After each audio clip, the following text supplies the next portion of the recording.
Hi, everybody. Welcome to week number 3 of ET 520. I just finished reading your Weapons of the Spirit journal reflections, and I'll have a few thoughts on those in just a minute. Here's how to have a successful week 3 coming up. It's a pretty light week in the sense of you don't have a quiz and you don't have a reading reflection this week. You're just starting Interfaith Just Peacemaking. And so you can pace it out because you're going to read it over this week and the next week in preparation for your midterm essay in week number 5.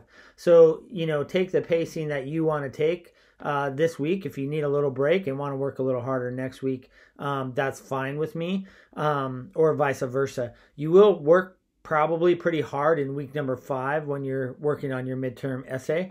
And so just keep that in mind as you pace out the next 2 weeks.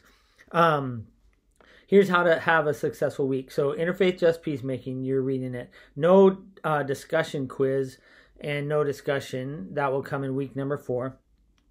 And then today I just posted a document with the essay prompt. So this is going to be the prompt for your midterm essay. I wanted to give it to you in advance. So as you read Interfaith Just Peacemaking on the heels of reading Blessed Are the Peacemakers, you will have an idea of kind of what I'm looking for in the midterm essay. So basically what I'm looking for is your ability to articulate just war theory, your ability to articulate pacifism and nonviolence, and your ability to articulate the where and how peacemaking, peace building fits and complements each of those traditions, classic traditions, on how to answer injustice.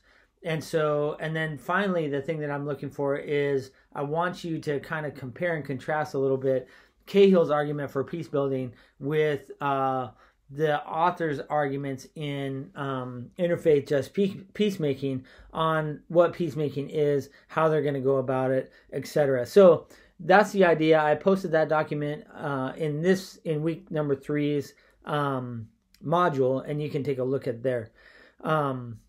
Now, what I want to talk about a little bit is why are we talking about moral norms in a peacemaking class? And then a few reflections on Weapons of the Spirit. So why moral norms? I think that moral norms are really important because they're the background of how we make our moral decisions. So there's things underlying, there's things that are working in the background that shape who we are and how we make our moral decisions. And when we're talking about peacemaking, we're not only talking about resolving conflict, whether that's international conflict or interpersonal conflict. We're not just talking about that. We're talking about how do you create shalom for people. Wholeness is another word for shalom. Sometimes the New Testament uses peace, or sometimes it uses perfection, in the sense of kind of a holistic experience of all that God created for you, as much as that is possible in this world that's been corrupted by sin.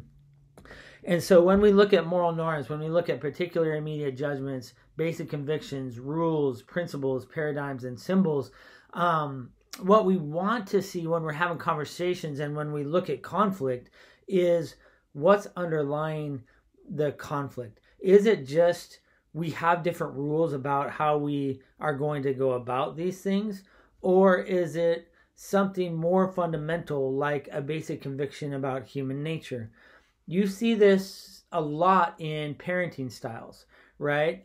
People have rules about how they're going to parent. If they're going to use corporal punishment or not, let's say, for example, if they're going to use more of a coddling approach to babies or more of a disciplinary approach to their children. And so what that comes down to, some of these rules come down to, is questions about our nature as human beings. Are we, as the movie said, fundamentally good with the opportunity to do bad or evil, or are we fundamentally evil, or how we say it in the Christian world, sinful, and with a possibility of doing some good, or can we even do good apart from God?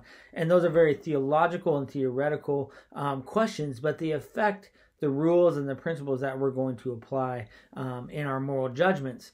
And so sometimes when we get into conflict, we need to see the conflict, we need to understand it, but then we need to go maybe a level deeper and see, oh, this isn't a conflict about a rule, or this isn't a conflict about a principle, this is a conflict about a basic conviction.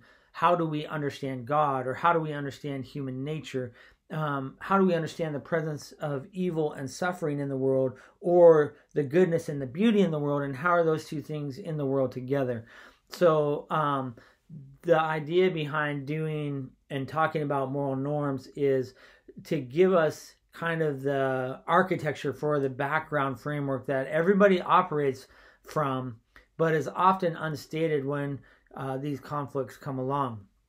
And so that's why I showed Weapons of the Spirit. Plus, it's just an amazing movie, and you learn a lot from it. The two questions that you all raised and that came immediately to my mind, or the one question actually, and then I want to ask another one, is what would I do in this situation?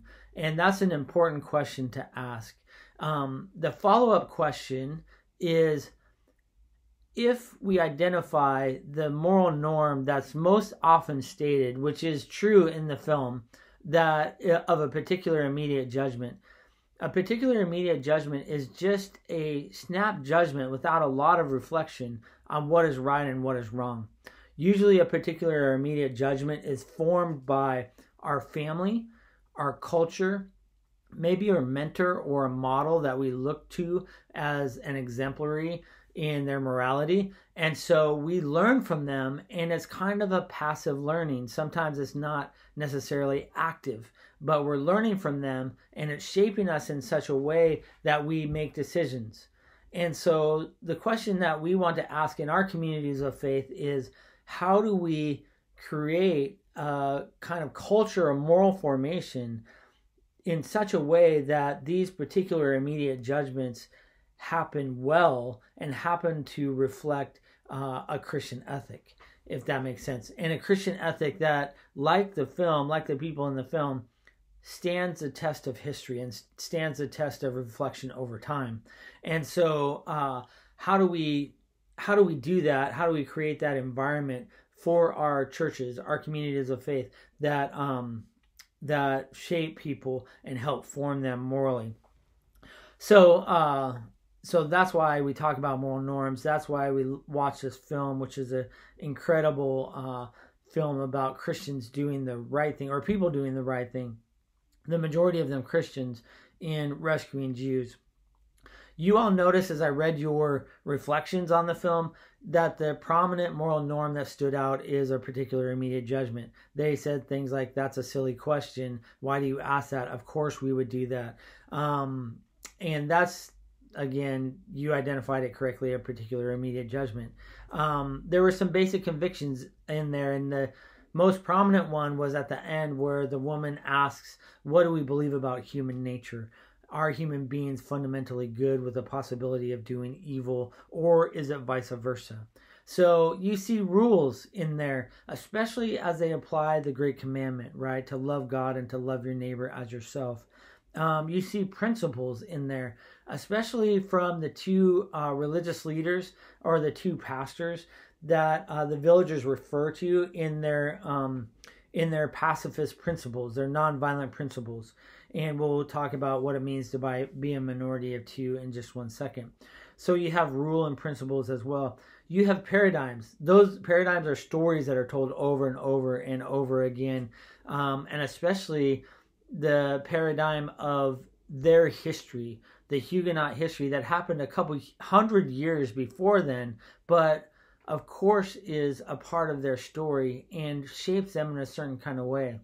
And most cultures, especially ancient or tribal cultures, teach morality in this way. They teach it by telling stories, and you learn the lesson of the story, and so you learn morality through the story. And then finally, there's some symbols in there. One, the symbol of, quote unquote, the Old Testaments, right? The people of God become a symbol, and that is, they act towards that symbol, towards the Jewish community in their village. And then the Good Samaritan story is a paradigm that gets told over and over and over again, and so then it becomes a symbol. And so so you don't have to tell the story anymore. You can just say the Good Samaritan, and we all know what that means.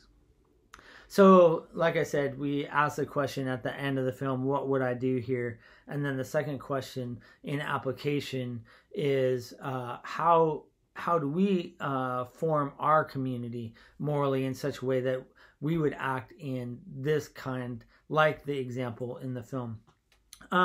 Okay, the other three things that I want to say about the film.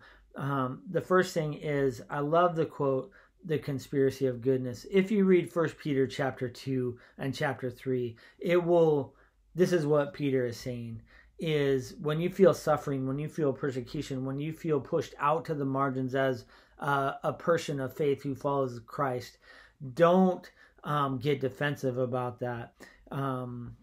Resort to a conspiracy of goodness, because basically what Peter is saying is, who can argue with good? So keep on doing good. So I really love that quotation. I love the quotation in the beginning of the film describing Edward Teese and describing Andre Trocmé of they were a minority of two. When the Nazis were advancing on France, they said to be nonviolent. When the French surrendered to the Nazis, they said, do not compromise and do not cooperate with the Nazis. So they were always a minority of two with their voices. And then the third thing that I want to say, especially for us, there are no small callings. Notice that these two pastors were in the city. They were in the metropolis, right? They were in the cosmopolitan areas of France. And they got moved because of their pacifism. They got moved to, quote unquote, this backwater parish in Les Chambon. We're still reading books about them. We're still discussing and watching films about them. We're wondering how they and the village were able to withstand the pressure to conform. And so what they were faithful. So I want to say that wherever you're at, the idea is to be faithful to what God has called you to do, and there is no small callings because you're ministering to the people of that community. This is especially important in our era of focus on urban church planting and also our kind of celebrity Christian culture right now that is kind of untangling even as we go about. As we see kind of the fruits of dependency on celebrity. And so the emphasis is on, I think in the scriptures, is on faithfulness. It's on calling. It's on being present to where God has placed you and not always looking to something, the grass is greener on the other side. So there are no small callings. I wish I would have learned that earlier on in my ministry when I always worried about being bigger and better and being like the people that I admired a lot instead of being present in the moment to what God has called me to do.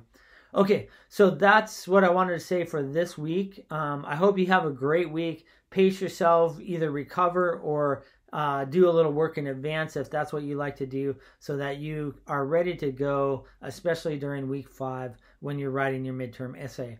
I'll say more about that as it gets closer, but you can look and see the prompt in your module for this week. Okay, have a great week.